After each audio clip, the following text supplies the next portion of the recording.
മലപ്പുറം വണ്ടൂർ അമ്പലപ്പടിയിലെ ചെണ്ടുമല്ലിത്തോട്ടത്തിലെ പ്രദർശനത്തിൽ തിരക്കേറുന്നു. വണ്ടൂർ ബ്ലോക്ക് പഞ്ചായത്തിന്റെ നേതൃത്വത്തിൽ പഞ്ചായത്തും കൃഷിഭവനും സർവീസ് സഹകരണ ബാങ്കും സംയുക്തമായാണ് പൂന്തോട്ടം ഒരുക്കിയിരിക്കുന്നത്. കൃഷിയിലെ ലാഭം ജീവകാരുണ്യ പ്രവർത്തനങ്ങൾക്ക് നൽകാനാണ് പഞ്ചായത്തിന്റെ തീരുമാനം. ഓണവിപണി ലക്ഷ്യം വെച്ചാണ് ബ്ലോക്ക് പഞ്ചായത്തിന്റെ നേതൃത്വത്തിൽ വണ്ടൂർ ഗ്രാമപഞ്ചായത്തും കൃഷിഭവനും സർവീസ് സഹകരണ ബാങ്കും സംയുക്തമായി അംബേദ്കർ കോളേജിന് സമീപം ചെണ്ടുമല്ലിത്തോട്ടം ഒരുക്കിയത്.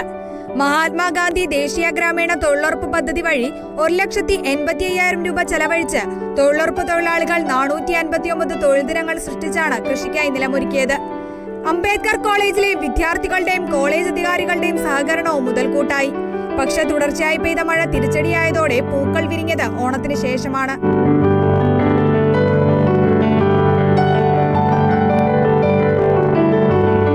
എന്നാൽ പിന്നീടൊരുക്കിയ പ്രദർശനം കാഴ്ചക്കാർ ഏറ്റെടുത്തതോടെ പൂക്കൃഷി വൻ വിജയമായി. നാട്ടുകാരും വിനോദസഞ്ചാരികളും പൂന്തോട്ടം കാണാനെത്തുന്നത് പതിവായി. ഇതോടെയാണ് പൂക്കൃഷിയിൽ നിന്ന് ലഭിക്കുന്ന വരുമാനം പഞ്ചായത്തിലെ 3 പാലിയേറ്റീവ് യൂണിറ്റുകൾക്കും കാരുണ്യ ട്രസ്റ്റിനും നൽകാൻ അധികൃതർ തീരുമാനിച്ചത്. പൂക്കൃഷി സന്ദർശിച്ച ജില്ലാ കളക്ടർ വിനോദ് IAS പൂന്തോട്ടത്തിന് പിന്നിലുള്ളവരെ അഭിനന്ദിച്ചു. Kerala vision news, Malappuram.